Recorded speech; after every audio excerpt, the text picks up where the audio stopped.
ಕುಂಭಮೇಳದಲ್ಲಿ ನಡೆದಂಥ ದುರ್ಘಟನೆಗೆ ಸಂಬಂಧಿಸಿದ ಹಾಗೆ ಕರ್ನಾಟಕದಿಂದ ಅಲ್ಲಿಗೆ ಪ್ರವಾಸ ಮಾಡಿದ್ದಂತಹ 4 ಪ್ರವಾಸಿಗರು ಏನು ಮೃತರಾಗಿದ್ದಾರೆ, ಅವರ ಶರೀರಗಳನ್ನು ಈಗ ನಮ್ಮ ಅಧಿಕಾರಿಗಳು ಆ್ಯಂಬುಲೆನ್ಸ್ ಮುಖಾಂತರ ದೆಹಲಿಗೆ ತೆಗೆದುಕೊಂಡು ಬಂದಿದ್ದಾರೆ. ಈಗಾಗಲೇ ದೆಹಲಿಯಲ್ಲಿ ಅವರ ಬಾಡಿ ಏರ್ ಟ್ರಾನ್ಸ್ಪೋರ್ಟ್ ಮಾಡೋದಕ್ಕೆ ಮೊದಲು ಎಂಬಾಲ್ಮಿಂಗ್ ಮಾಡಬೇಕಾಗತ್ತೆ. ಆ ಕೆಲಸ ಈಗ ದೆಹಲಿಯಲ್ಲಿ ನಡೆದಿದೆ. 3:20 ಫ್ಲೈಟಿಗೆ ದೆಹಲಿಯಿಂದ ನೇರವಾಗಿ ಆ ಕುಟುಂಬದ ಸದಸ್ಯರು ಜೊತೆಗೆ ನಮ್ಮ ಅಧಿಕಾರಿಗಳು ಬೆಳಗಾವಿಯಿಂದ ಹರ್ಷ ಅನ್ನುವಂಥವರು ಮತ್ತು ಬೇರೆ ಅಧಿಕಾರಿಗಳು ಆ ಬಾಡಿಗಳ ಜೊತೆಗೆ ಮತ್ತು ಕುಟುಂಬದ ಸದಸ್ಯರ ಜೊತೆಗೆ ನೇರವಾಗಿ ಸಂಜೆ ಬೆಳಗಾವಿಗೆ ಅವರ ಪಾರ್ಥಿವ ಶರೀರವನ್ನು ನಾವು ತಲುಪಿಸ್ತಾ ಇದ್ದೇವೆ. ಈಗಾಗಲೇ ನಮ್ಮ ಅಧಿಕಾರಿಗಳು ದೆಹಲಿಯಲ್ಲಿ ಇದ್ದಾರೆ. ಈ ಎಲ್ಲ ವ್ಯವಸ್ಥೆಯನ್ನು ಮತ್ತು ಅವರ ಕುಟುಂಬದ ಸದಸ್ಯರಿಗೆ ಅವರಿಗೆ ಪ್ರಯಾಣದ ವ್ಯವಸ್ಥೆಯನ್ನು ಕೂಡ ನಾವು ಈಗಾಗಲೇ ಮಾಡಿದ್ದೇವೆ. ಶರೀರಗಳು ಸಂಜೆ ಅಷ್ಟೊತ್ತಿಗೆ ಬೆಳಗಾವಿಗೆ ತಲುಪ್ತವೆ. ಏತನ್ಮಧ್ಯ ನಮ್ಮ ಕಾಲ್ ಸೆಂಟರ್ಗೆ ಕೆಲವು ದೂರವಾಣಿ ಕರೆಗಳು ಬಂದಿದ್ದಾವೆ. ಅವುಗಳನ್ನು ನಾವು ಆ ದೂರವಾಣಿ ಕರೆಗಳ ಆಧಾರದ ಮೇಲೆ ಕುಂಭಮೇಳಕ್ಕೆ ಹೋಗಿದ್ದಂಥವರನ್ನು ಸಂಪರ್ಕ ಮಾಡಿದ್ದೇವೆ. ಬಹುತೇಕ ಜನ ಸಂಪರ್ಕದಲ್ಲಿದ್ದಾರೆ. ಈಶಾ ಫೌಂಡೇಶನ್ ಕಡೆಯಿಂದ ಹೋಗಿದ್ದಂಥ ಒಬ್ಬರಿಗೆ ಸಂಬಂಧಪಟ್ಟ ಹಾಗೆ ಅವ್ರದ್ದು ಫೋನಲ್ಲಿ ರಿಂಗ್ ಆಗ್ತಾ ಇದೆ, ಆದರೆ ಅವರು ಫೋನು ರಿಸೀವ್ ಮಾಡ್ತಾ ಇಲ್ಲ. ಸೊ ಒಬ್ಬರನ್ನು ನಾವಿನ್ನೂ ಟ್ರೇಸ್ ಮಾಡಬೇಕಾಗಿದೆ. ಇದರ ಮಧ್ಯದಲ್ಲಿ UP ಸರ್ಕಾರದಿಂದ ನಮಗೆ ಯಾವುದೂ ಕೂಡ ಅಧಿಕೃತ ಮಾಹಿತಿ ಇಲ್ಲಿವರೆಗೂ ಬಂದಿಲ್ಲ. ಅವರು ಇವತ್ತು ಕೂಡ ನಮಗೆ ಯಾವುದೂ ಮಾಹಿತಿಯನ್ನು ಹಂಚ್ಕೊಳ್ತಾ ಇಲ್ಲ. ಇವೆಲ್ಲ ಪರಿಸ್ಥಿತಿ ಇರೋದರಿಂದ ನಮ್ಮ ರಾಜ್ಯದ IAS ಅಧಿಕಾರಿ ಹರ್ಷಲ್ ಅನ್ನೋರನ್ನು ದೆಹಲಿಗೆ ಹೋಗಿ ದೆಹಲಿಯಿಂದ ಕುಂಭಮೇಳದ ಸ್ಥಳಕ್ಕೆ ಹೋಗಿ ಅಲ್ಲಿ ಇರುವಂಥ ಆಸ್ಪತ್ರೆಗಳಿಗೆ ಭೇಟಿ ಮಾಡಿ ಇನ್ಯಾರಾದರೂ ಕರ್ನಾಟಕದವರು ಅಲ್ಲಿ ಸಿಕ್ಕಾಕ್ಕೊಂಡಿದ್ದಾರೆ ಅಂತ ನಮ್ಮ ಅಧಿಕಾರಿನೇ ಹೋಗಿ ಆಸ್ಪತ್ರೆಗಳಲ್ಲೇ ಪರಿಶೀಲನೆ ಮಾಡಿ ನೇರವಾಗಿ, ಯಾಕೆಂದರೆ ಸರ್ಕಾರದಿಂದ ಯಾವುದೂ ಅಧಿಕೃತ ಮಾಹಿತಿ ಬರದೇ ಇರೋದರಿಂದ ಗಾಯಾಳುಗಳ ಹೆಸರುಗಳಾಗಲಿ ಅಥವಾ ಮೃತರ ಹೆಸರುಗಳಾಗಲಿ ಸರಿಯಾಗಿ ಸಿಗದೇ ಇರೋದರಿಂದ ನಮ್ಮ ಒಬ್ಬ IAS ಅಧಿಕಾರಿ ಹರ್ಷಲ್ ಅವರನ್ನೇ ಅಲ್ಲಿಗೆ ಹೋಗಿ ಆಸ್ಪತ್ರೆಗಳಲ್ಲೇ ಪರಿಶೀಲನೆ ಮಾಡಿ ಅಂತೇಳಿ ನಾವು ಅವರನ್ನು ಕಳಿಸ್ಕೊಟ್ಟಿದ್ದೇವೆ. ಅವರು ದೆಹಲಿ ಮುಖಾಂತರ ಪ್ರಯಾಗ್ರಾಜ್ಗೆ ಪ್ರವಾಸವನ್ನು ಮಾಡ್ತಾ ಇದ್ದಾರೆ.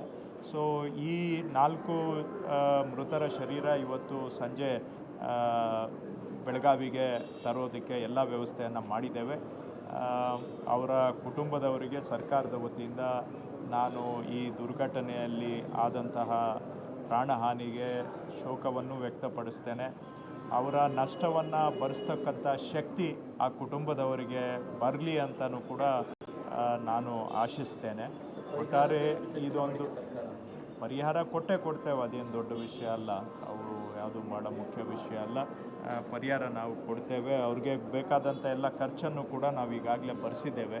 ಅದು ಏರ್ ಟಿಕೆಟ್ ಆಗಲಿ, ಬಾಡಿಯನ್ನು ತರೋದಕ್ಕೆ ಏರ್ ಲೈನ್ಗೆ ತಗಲ್ತಕ್ಕಂಥ ವೆಚ್ಚ ಆಗಲಿ, ಅವರ ಕುಟುಂಬದ ಸದಸ್ಯರು ಪ್ರವಾಸ ಮಾಡಲಿಕ್ಕೆ ಅದರ ವೆಚ್ಚ ಆಗಲಿ, ಇವೆಲ್ಲವನ್ನು ಕೂಡ ನಾವು ಸರ್ಕಾರದ ವತಿಯಿಂದ ಈಗಾಗಲೇ ಭರಿಸಿದ್ದೇವೆ. ಉಳಿದಂಥ ಪರಿಹಾರ ಕೊಡೋದಕ್ಕೂ ಕೂಡ ಯಾವುದು ಅಡ್ಡಿ ಆತಂಕ ಇಲ್ಲ. ಈಗ ಪರಿಹಾರ ಭಾಳ ಮುಖ್ಯ ಏನಲ್ಲ. ನಷ್ಟಕ್ಕೆ ಯಾವುದೂ ಪರಿಹಾರ, ಪ್ರಾಣ ನಷ್ಟಕ್ಕೆ ಯಾವ ಪರಿಹಾರನೂ ಸಮಾನ ಅಲ್ಲ. ಆದರೂ ಕೂಡ ಆ ಕುಟುಂಬದವರ ಜೊತೆಗೆ ಸರ್ಕಾರ ನಮ್ಮ ಸಹಾನುಭೂತಿ ಇದೆ. ಅವರ ನಷ್ಟವನ್ನು ಭರಿಸ್ಕೊಳ್ತಕ್ಕಂಥ ಶಕ್ತಿ ಆ ಕುಟುಂಬದವರಿಗೆ ಬರಲಿ ಅಂತ ನಾನು ಆಶಿಸ್ತೇನೆ. ಸರ್, ಫೆಬ್ರವರಿ 1ಕ್ಕೆ ಕೇಂದ್ರದ ಬಜೆಟ್ ಇದೆ. ಪ್ರತಿ ಬಾರಿ ಸಾಕಷ್ಟು ನಿರೀಕ್ಷೆ ಇರುತ್ತೆ ರಾಜ್ಯದ. ಈ ವರ್ಷದ ರಾಜ್ಯದ ಪ್ರಪೋಸಲ್ ಏನೇನು ಯೋಜನೆ ಬರ್ಬೋದು ಅಂತ ನಿರೀಕ್ಷೆ ಇದೆ ಸರ್? ರಾಜ್ಯ ಸರ್ಕಾರ ಈಗಾಗಲೇ ನಾವು ಕೇಂದ್ರ ಸರ್ಕಾರದಲ್ಲಿ ಕರ್ನಾಟಕದ ನಿರೀಕ್ಷೆಗಳು ಏನು, ಅವರ ಆಯವ್ಯಯಕ್ಕೆ ಅನ್ನೋದನ್ನು ಲಿಖಿತವಾಗಿ ಮತ್ತು ಮೌಖಿಕವಾಗಿಯೂ ಕೂಡ ನಾವು ಅವರಿಗೆ ನಮ್ಮ ಮನವಿಗಳನ್ನು ಸಲ್ಲಿಸಿದ್ದೇವೆ. ಆದರೆ ಈ ಹಿಂದಿನ ವರ್ಷಗಳು ಅವರು ಕರ್ನಾಟಕಕ್ಕೆ ಮಾಡಿರುವ ಅನ್ಯಾಯ, ಮಲತಾಯಿ ಧೋರಣೆಯನ್ನು ನೋಡಿದಾಗ ನಮ್ಮ ಯಾವ ಮನವಿಗೆ ಎಷ್ಟು ಮಟ್ಟಿಗೆ ಅವರು ಕಿವಿ ಕೊಡ್ತಾರೆ ಅನ್ನುವಂಥ ಅನುಮಾನ ನನಗಂತೂ ಕಾಡ್ತಾ ಇದೆ. ಆದರೂ ರಾಜ್ಯ ಸರ್ಕಾರ ಜವಾಬ್ದಾರಿಯುತ ಸರ್ಕಾರವಾಗಿ ಕರ್ನಾಟಕದ ಪರವಾಗಿ, ಕರ್ನಾಟಕದ ಜನಗಳ ಪರವಾಗಿ ನಮ್ಮ ಹಕ್ಕನ್ನು ಪ್ರತಿಪಾದನೆ ಮಾಡುವಂಥ ಕೆಲಸ ನಾವು ಮಾಡಿದ್ದೇವೆ. ಮುಖ್ಯವಾಗಿ ಅವರು ನಮಗೆ ಹೊಸದು ಏನು ಕೊಡ್ತಾರೋ ಬಿಡ್ತಾರೋ, ಸದ್ಯ ಹಳೇದು ನಮಗೆ ಬರಬೇಕಾಗಿರೋದು ಕೊಟ್ಬಿಟ್ರೆ ಸಾಕಾಗಿದೆ. ಹಣಕಾಸು ಆಯೋಗದವರು ಕರ್ನಾಟಕಕ್ಕೆ 11,495 ಕೋಟಿ ಅನುದಾನವನ್ನು ಶಿಫಾರಸು ಮಾಡಿದ್ದಾರೆ. ಹಣಕಾಸು ಆಯೋಗ ಶಿಫಾರಸು ಮಾಡಿದ ಮೇಲೆ ಅದನ್ನು ಕೊಡಲೇಬೇಕಾದಂಥ ಅನಿವಾರ್ಯತೆ ಕೇಂದ್ರ ಸರ್ಕಾರಕ್ಕೆ ಇದ್ದರೂ ಸಹ 11,495 ಕೋಟಿಯನ್ನು ಕೊಡದೆ ಇಲ್ಲಿವರೆಗೂ ಕೇಂದ್ರ ಸರ್ಕಾರ ನಮಗೆ ಅನ್ಯಾಯ ಮಾಡ್ತಾ ಬಂದಿದೆ. ಈ 11,495 ಕೋಟಿ ಅನುದಾನವನ್ನು ತಕ್ಷಣ ಬಿಡುಗಡೆ ಮಾಡಬೇಕು. ಇದು ಹಣಕಾಸು ಆಯೋಗದವರು ಶಿಫಾರಸು ಮಾಡಿರುವ ಅನುದಾನ. ಇದನ್ನು ನಾವು ಅವರಿಂದ ನಿರೀಕ್ಷೆ ಮಾಡಿದ್ದೇವೆ, ಒತ್ತಾಯವನ್ನು ಕೂಡ ಮಾಡಿದ್ದೇವೆ. ಎರಡನೇದು, ಅವರು ಕೇಂದ್ರ ಸರ್ಕಾರದವರು ಅವರ ಬಜೆಟ್ನಲ್ಲೇ ಘೋಷಣೆ ಮಾಡಿ ಸಂಸತ್ನಲ್ಲಿ ಅನುಮೋದನೆ ಆಗಿದೆ. ಮಧ್ಯ ಕರ್ನಾಟಕ ಅಂದರೆ ತುಮಕೂರು, ಚಿತ್ರದುರ್ಗ, ದಾವಣಗೆರೆ, ಚಿಕ್ಕಮಗಳೂರು, ಶಿವಮೊಗ್ಗ ಈ ಭಾಗದಲ್ಲಿ ಜನಗಳ ಕುಡಿಯುವ ನೀರಿನ ಅವಶ್ಯಕತೆಯನ್ನು ಪೂರೈಸೋದಕ್ಕೆ ಏನು ನಾವು ಅಪ್ಪರ್ ಭದ್ರಾ ಯೋಜನೆ ಕೆಲಸ ನಡೀತಾ ಇದೆ, ಈ ಯೋಜನೆಗೆ 5,300 ಕೋಟಿ ರೂಪಾಯಿ ಕೇಂದ್ರ ಸರ್ಕಾರ ನಮಗೆ ಕೊಡಬೇಕಾಗಿದೆ. ಇದು ಕೊಡ್ತೀವಿ ಅಂತ ಹೇಳಿ 2 ವರ್ಷ ಕಳೆದರೂ 53 ಪೈಸಾ ಕೂಡ ಕೊಡದೆ ನಮಗೆ ಇಲ್ಲಿವರೆಗೆ ಅನ್ಯಾಯ ಮಾಡಿದ್ದಾರೆ. ಹಾಗಾಗಿ ನಾವು ಈ ಬಾರಿನೂ ಅವರಿಗೆ ಮನವಿ ಮಾಡಿದ್ದೇವೆ, ಒತ್ತಾಯ ಮಾಡಿದ್ದೇವೆ. 5,300 ಕೋಟಿ ನಮ್ಮ ಅಪ್ಪರ್ ಭದ್ರಾ ಯೋಜನೆಗೆ ಬರಬೇಕಾದಂಥ ಹಣವನ್ನು ತಕ್ಷಣ ಬಿಡುಗಡೆ ಮಾಡಬೇಕು. ಇದು ಅವರು ಬಜೆಟ್ನಲ್ಲಿ ಬಿಡುಗಡೆ ಮಾಡ್ತಾರೆ ಅಂತ ನಿರೀಕ್ಷೆ ನಾನು ಕರ್ನಾಟಕದ ಜನಗಳ ಪರವಾಗಿ ಮಾಡ್ತೇನೆ. ಮೂರನೇದು, ನಮ್ಮ ರಾಜ್ಯದ ಹಕ್ಕು, ನಮ್ಮ ನೀರು, ಮಹದಾಯಿ ಯೋಜನೆಯಲ್ಲಿ ಆಗಲಿ, ಕಾವೇರಿ ಯೋಜನೆಯಲ್ಲಾಗಲಿ ನಮ್ಮ ನೀರು ಹರಿದು ಪಕ್ಕದ ರಾಜ್ಯಗಳಿಗೆ ಹೋಗ್ತಾ ಇದೆ. ನಮ್ಮ ನೀರನ್ನು ಬಳಕೆ ಮಾಡ್ಕೊಳ್ಳೋದಕ್ಕೆ ನಮಗೆ ಕೇಂದ್ರ ಸರ್ಕಾರ ಅಂಕುಶವನ್ನು ಹಾಕಿ ಇಲ್ಲಿವರೆಗೂ ನಮ್ಮ ನೀರು ಬಳಕೆ ಮಾಡ್ಕೊಳ್ಳೋದಕ್ಕೆ ನಮಗೆ ಅವಕಾಶ ಕೊಡ್ತಾ ಇಲ್ಲ. ಕಾವೇರಿಯಲ್ಲಿ ಮೇಕೆದಾಟು ಯೋಜನೆ ಮತ್ತು ಮಹದಾಯಿ ಕಳಸಾ ಬಂಡೂರಿ ಯೋಜನೆಗೆ ತಕ್ಷಣ ಅನುಮತಿಯನ್ನು ಕೊಡಬೇಕು ಅಂತಲೂ ಕೂಡ ನಾವು ಮನವಿ ಮಾಡಿದ್ದೇವೆ.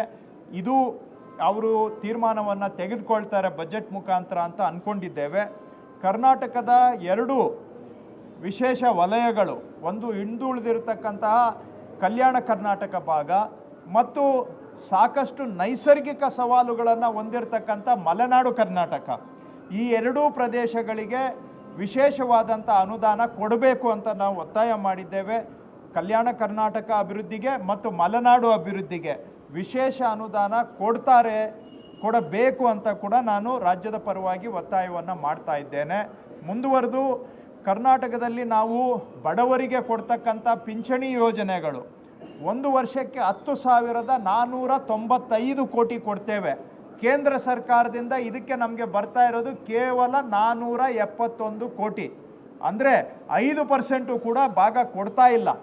ಇದು ಕಳೆದ 13 ವರ್ಷದಿಂದ 1 ಪೈಸಾ ಕೂಡ ಹೆಚ್ಚಳ ಮಾಡಿಲ್ಲ ಅವರು. ಇದು ಬಡವರಿಗೆ ಮಾಡ್ತಾ ಇರೋ ಅನ್ಯಾಯ. ಕರ್ನಾಟಕದಲ್ಲಿ ಎಷ್ಟೋ ಜನ ವಯೋವೃದ್ಧರು, ವಿಧವೆಯರು, ಅಂಗವಿಕಲರು, ಮಾನಸಿಕ ಆರೋಗ್ಯದಿಂದ ಬಳಲ್ತಾ ಇರೋರು, ಇವರೆಲ್ಲರಿಗೂ ಕೂಡ ಅಲ್ಪ ಸಹಾಯ ಮಾಡಬೇಕಾದ್ರೆ ಈ ಪಿಂಚಣಿಗಳಿಗೆ ಕೇಂದ್ರ ಸರ್ಕಾರ ಕೊಡ್ತಾ ಇರತಕ್ಕಂಥ ಪುಡಿಗಾಸನ್ನು ಹೆಚ್ಚಳ ಮಾಡಬೇಕು ಅಂತಲೂ ನಾವು ಒತ್ತಾಯ ಮಾಡಿದ್ದೇವೆ, ನಿರೀಕ್ಷೆ ಇಟ್ಕೊಂಡಿದ್ದೇವೆ. ಹಾಗೂ ಪ್ರಧಾನಮಂತ್ರಿ ಆವಾಸ್ ಯೋಜನೆ ಹೆಸರಿಗೆ ಮಾತ್ರ ಪ್ರಧಾನಮಂತ್ರಿ, ಆದರೆ ಅದರಲ್ಲಿ ಬರೋ ದುಡ್ಡು GST ಕಟ್ಟೋದಕ್ಕೆ ಕೂಡ ಸಾಲೋದಿಲ್ಲ. 13 ವರ್ಷ ಹಿಂದೆ ಫಿಕ್ಸ್ ಆಗಿದೆ. ಕಳೆದ 13 ವರ್ಷದಿಂದ ಬಡವರು ಮನೆ ಕಟ್ಕೊಳ್ಳೋದಕ್ಕೆ ಕೊಡ್ತಕ್ಕಂಥ ದುಡ್ಡು ಹೆಚ್ಚಳ ಮಾಡಿಲ್ಲ. ನಾವು ಭಾಳ ಒತ್ತಾಯಪೂರ್ವಕವಾಗಿ ಮನವಿ ಮಾಡಿದ್ದೇವೆ, ಬಡವರಿಗೆ ನೀವು ಕೊಡ್ತಕ್ಕಂಥ ಮನೆ ಕಟ್ಕೊಳ್ತಕ್ಕಂಥ ದುಡ್ಡು ಎಲ್ಲಿಗೂ ಸಾಲ್ತಾ ಇಲ್ಲ ಇವತ್ತಿನ ಖರ್ಚಿಗೆ. ಆ ಹಳೇ 12 ವರ್ಷ ಹಿಂದೆ ನಿಗದಿ ಮಾಡಿರುವಂತಹ ದರವನ್ನು ಹೆಚ್ಚಳ ಮಾಡಿ ಆ ಬಡವರಿಗೆ ಸಹಾಯ ಮಾಡಬೇಕು ಅಂತ ಒತ್ತಾಯ ಮಾಡಿದ್ದೇವೆ. ಕೊನೆಯದಾಗಿ ಆಶಾ ಕಾರ್ಯಕರ್ತೆಯರು, ಅಂಗನವಾಡಿ ಕಾರ್ಯಕರ್ತೆಯರು ಮತ್ತು ಬಿಸಿ ಊಟ ಅಡಿಗೆ ಮಾಡತಕ್ಕಂಥವರು, ಸಹಾಯಕರು, ಇವರುಗಳಿಗೆ ಕಳೆದ 10 ವರ್ಷದಿಂದ ಕೇಂದ್ರ ಸರ್ಕಾರ 1 ರೂಪಾಯಿ ಕೊಡ್ತಕ್ಕಂತಹ ಹೆಚ್ಚಳವನ್ನು, 1 ರೂಪಾಯಿ ಕೂಡ ಅವರಿಗೆ ಗೌರವಧನವನ್ನು ಹೆಚ್ಚಳ ಮಾಡಿಲ್ಲ. ಇವರಿಗೆ ಈಗ 90% ರಾಜ್ಯ ಸರ್ಕಾರನೇ ಕೊಡುವಂಥ ಪರಿಸ್ಥಿತಿ ಬಂದಿದೆ. ಹಾಗಾಗಿ ಇವರು ಆಶಾ ಕಾರ್ಯಕರ್ತೆಯರು, ಅಂಗನವಾಡಿ ಕಾರ್ಯಕರ್ತೆಯರು ಮತ್ತು ಬಿಸಿ ಊಟ ಕಾರ್ಯಕರ್ತೆಯರು ಇವರುಗಳಿಗೆ ಸಹಾಯಕ್ಕೆ ಬರಬೇಕಾಗಿರೋದು ಕೇಂದ್ರ ಸರ್ಕಾರದ ಕರ್ತವ್ಯ ಇದೆ. ಕಳೆದ 10 ವರ್ಷ ಈ ಸರ್ಕಾರ ಬಂದ ಮೇಲೆ ಅವರಿಗೆ ₹1 ಹೆಚ್ಚಳ ಮಾಡಿಲ್ಲ. ಈಗಲಾದರೂ ಕೂಡ ಹೆಚ್ಚಳ ಮಾಡಲಿ ಅಂತ ನಾನು ಆಶಿಸ್ತೇನೆ. ಸರ್, ಈಗ ಪ್ಯಾಲೇಸ್ ರೋಡ್ ಸಂಬಂಧಪಟ್ಟಾಗ DDR ಕೊಡಲ್ಲ ಅಂತೇಳಿ ಸುಗ್ರೀವಾಜ್ಞೆ ಹೊರಡಿಸ್ತೀನಿ. ಏನು ಡೀಟೇಲ್ಸ್ ಸರ್ ಸುಗ್ರೀವಾಜ್ಞೆ ಏನೇನಿದೆ? ಲಾ ಮಿನಿಸ್ಟ್ರಿ ಈಗ ಬ್ರೀಫಿಂಗ್ ಮಾಡ್ತಾರೆ. ಅಂದರೆ ಕ್ಯಾಬಿನೆಟ್ ಬ್ರೀಫಿಂಗಲ್ಲಿ ಕೇಳಿ, DDR ವಿಚಾರ ಕ್ಯಾಬಿನೆಟ್ ಬ್ರೀಫಿಂಗಲ್ಲಿ ಕೇಳಿ. ಸುಮ್ಮನೆ ನಾನು ಇಲ್ಲಿ ಮಾತಾಡಿದ್ರೆ ಇವೆರಡು ಸಬ್ಜೆಕ್ಟ್ ಓಕೆ, ಬಟ್ ಆ ಸಬ್ಜೆಕ್ಟ್ ತಪ್ಪಾಗುತ್ತೆ. ಮತ್ತೆ ಸರ್, ಇದು ಕೇತಗಾನಹಳ್ಳಿ ಜಮೀನು ವಿಚಾರಕ್ಕೆ HD ಕುಮಾರಸ್ವಾಮಿ ಅವರು ಒತ್ತುವರಿ ಮಾಡ್ಕೊಂಡಿದ್ದಾರೆ ಕುಟುಂಬ ಅಂತ ಹೇಳಿ ವಿಚಾರ ಇತ್ತು. ಅದಾದ ಬಳಿಕ ಅಧಿಕಾರಿಗಳಿಗೆ ಕ್ಲಿಯರ್ ಮಾಡಿಕೊಡ್ಬೇಕು ಅಂತ ಹೇಳಿ ಏನು ಮಾಡ್ತಾರೆ ಈಗ ಮಾನ್ಯ ಕರ್ನಾಟಕ ಉಚ್ಚ ನ್ಯಾಯಾಲಯದವರು ಈ ಕೇತಗಾನಹಳ್ಳಿಯಲ್ಲಿ ಖಾಸಗಿ ವ್ಯಕ್ತಿಗಳ ಜಮೀನಿನಲ್ಲಿ ಸರ್ಕಾರಿ ಭೂಮಿಯು ಸಹ ಸೇರಿಕೊಂಡು ಅದು ಒತ್ತುವರಿಯಾಗಿದೆ ಅನ್ನುವಂಥ ವಿಷಯದಲ್ಲಿ ಹೈಕೋರ್ಟ್ನವರು ಸರ್ಕಾರಕ್ಕೆ ಭಾಳ ತೀಕ್ಷ್ಣವಾದಂಥ ಸೂಚನೆಯನ್ನು ಕೊಟ್ಟಿದ್ದಾರೆ. ಹೈಕೋರ್ಟ್ನ ಸೂಚನೆಯನ್ನು ನಾವು ಗೌರವಿಸ್ತೇವೆ.